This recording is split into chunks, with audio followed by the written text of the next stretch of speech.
Joining us now to break down tonight's debate, our powerhouse roundtable, Matt Dowd, ABC News chief political analyst, Rahm Emanuel, the former mayor of Chicago, Chris Christie, the former governor of New Jersey, Sara Fagen, CEO of Deep Root Analytics, and Yvette Simpson, CEO of Democracy for America. Governor Christie, I'd like to start with you. It wasn't a repeat, certainly, of the last debate, but President Trump went after Joe Biden aggressively. You've certainly coached him before, Chris. Do you think that the change in tone helped the president tonight? And is it too late to make a difference?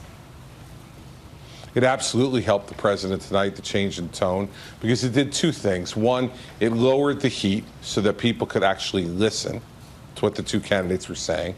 And secondly, it allowed Joe Biden room to talk about what he wanted to talk about, which I've been advocating for the president to do right from the beginning, because Joe Biden, to me, made a strategic mistake tonight.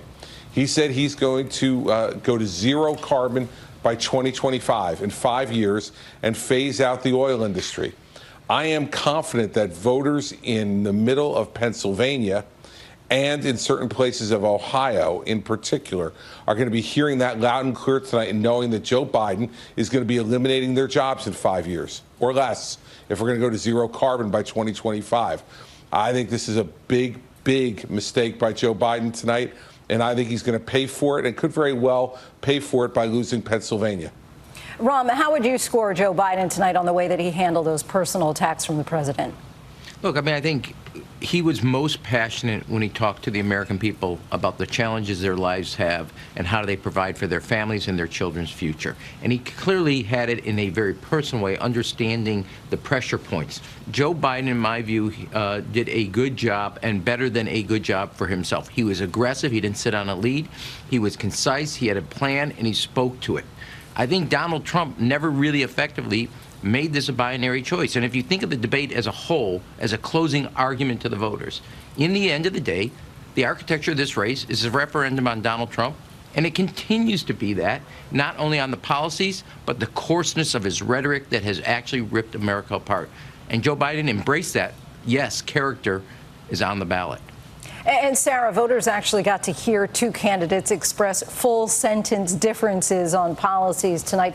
The president has been consistently touting his economic record. Who do you think made a better case tonight for bringing the economy back? Well, I think the president, when we're talking about the economy, is usually winning the debate. I thought, Lindsay, he was particularly strong on what he's done to improve the lives of minorities. He talked at length about everything from historically black colleges to his criminal justice reform, to job growth for these communities. I mean, he did a pretty good job of putting that together tonight. And I think it's actually a stronger argument. He makes the mistake too many times. He didn't do it tonight, but too many times he gets caught up in statements that are considered racially insensitive. He did not do that tonight. He focused on the policy, and on economic policy, he does pretty well with most voters. Yvette, your thoughts on what Sara just said? I think that he was Donald Trump. You know, you say you're the least racist president, and then you say you're the least racist person in the room with an African-American female moderator. And then he says, the room is dark, and I just love everyone in the room. It's tone deaf, it's insensitive.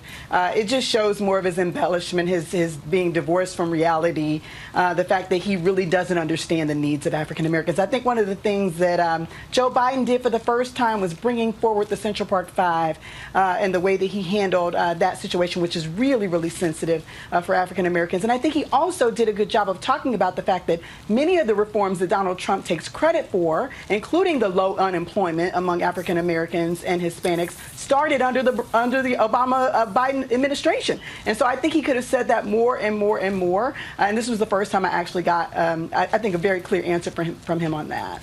Matt Dowd, I'd like to bring you in. We have less than 2 weeks to go. Where does Biden need at this point to be focusing his attention and spending his time on the trail? And what message should he especially be hammering home?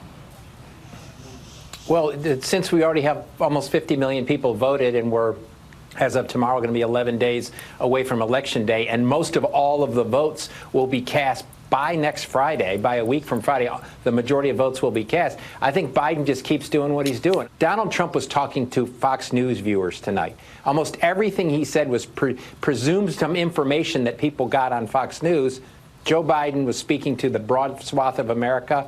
And so if I were Joe Biden, he's got the lead. Keep doing what you're doing and keep speaking to the broad American public, because he's got the lead right now. And unless something drastically changes, he's going to keep that lead.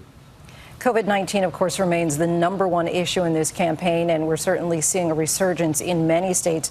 Chris, you seem to have had a new appreciation of the disease since you caught it. The president perhaps is taking that a little bit differently. Would you think that he would fare better if he showed a little more empathy? Listen, what I've learned in politics, Lindsay, is you have to be yourself. You have to be authentic. And you have to say what you really believe and feel, and people can tell that when you do. And so what I would say to the president is say what's in your heart and tell people what you really think. Rahm, what do we read into this intense enthusiasm? Well, I mean, the fact is, going like to 2018, you had the biggest midterm election. There is and you're going to have, and all of us have predicted, there was going to be a massive turnout in the presidential. That was true in the primaries. There is passion on both sides. But the passion is also driven not only by Democrats who are angry at Donald Trump and what he's done to the country, but independent voters, suburban voters, college-educated voters, senior voters who were anti-Hillary last time have become anti-Trump this time.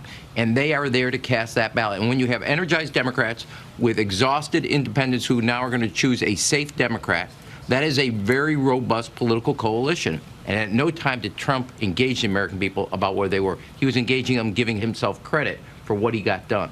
That's not where the country is, and that's not what they want to hear from a president. It's about them, not him. Thank you to our roundtable.